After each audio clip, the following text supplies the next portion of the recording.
When I think of the word hood, I think of a person, a place, and perhaps even a thing. I'm Sir Creepsta, and welcome to Unionville County Ghost Stories from the Hood, Shorts. So, sit back, relax, grab up your snacks, and be terrified by yet another ghost story from the Hood. It was a stormy night back in 2004. Glenda, after hard days of work, had found herself relaxing on her couch as she sipped on a glass of wine and listened to the sound of soothing rain as it hit the rooftop of her trailer. It was around 9 p.m. and her son Michael had eaten his dinner a few hours earlier, taken a shower, and had fallen asleep in his bedroom. At around 10 p.m. or so, Glenda herself had also dozed off and was totally unaware of the horror that was about to take place inside her home. But before I go any further, please don't forget to hit the like button under the video and treat it like an unwanted roach and smash the hell out of it. Also, click on the little bell icon so that you can stay in the loop and be notified each and every time I drop a brand new video. If you haven't subscribed to my channel, feel free to do so. And last but not least, leave a comment and let me know how you felt about the video.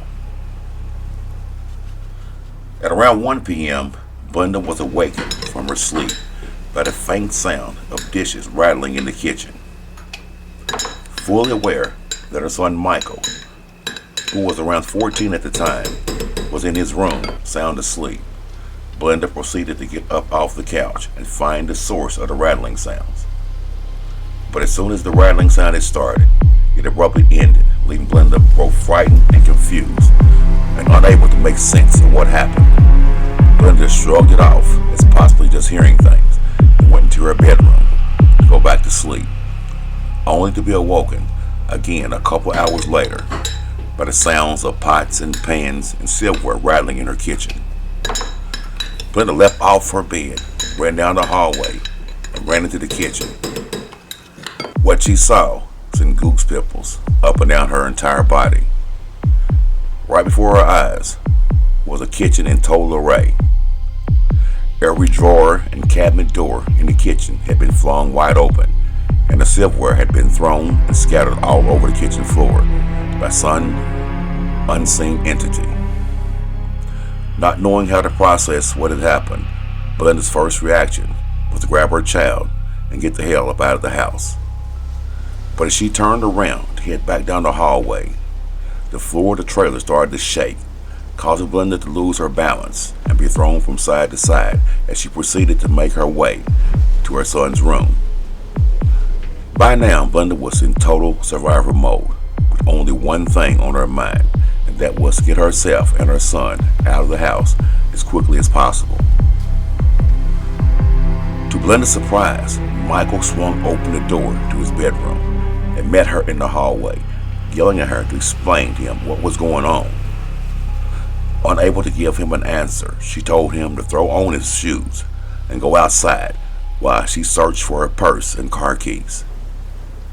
By now, the cabinet doors and the kitchen drawers were slamming like crazy, as well as flickering lights throughout the house, and the trailer continued to shake as if the devil himself was going to come up through the floor at any minute. After locating her purse and car keys, Glenda made her way out the trailer, ran to her car where her son Michael was waiting for her, and fled down to her parents' house as quickly as possible. The following day, Glenda's father and eldest brother went back to her trailer and found it to be a total wreck, especially in the kitchen. Pots, pans, silverware, and dishes were scattered everywhere. The sight left both her father and brother speechless, seeing that neither one of them had believed Glenda's story at first. But after that day, they both knew that something terrifying had happened in her home. Something that even to this very day, Glenda doesn't have an explanation for. The only thing that she could come up with was that perhaps the ground itself was cursed. Glenda would move in with her parents, while her brothers and a couple of friends packed up all of her belongings and put them in the storage for her. Eventually, Glenda moved out of the state of Kentucky for good, relocating to the state of Nevada, Las Vegas to be exact. Never once ever stepping foot back inside the trailer again. That's all for now, folks. I hope you enjoyed the story tonight, and be sure to stay tuned for my next terrifying tale from the hood. I'm Sir Creepsta, and like always, until next time, stay terrified.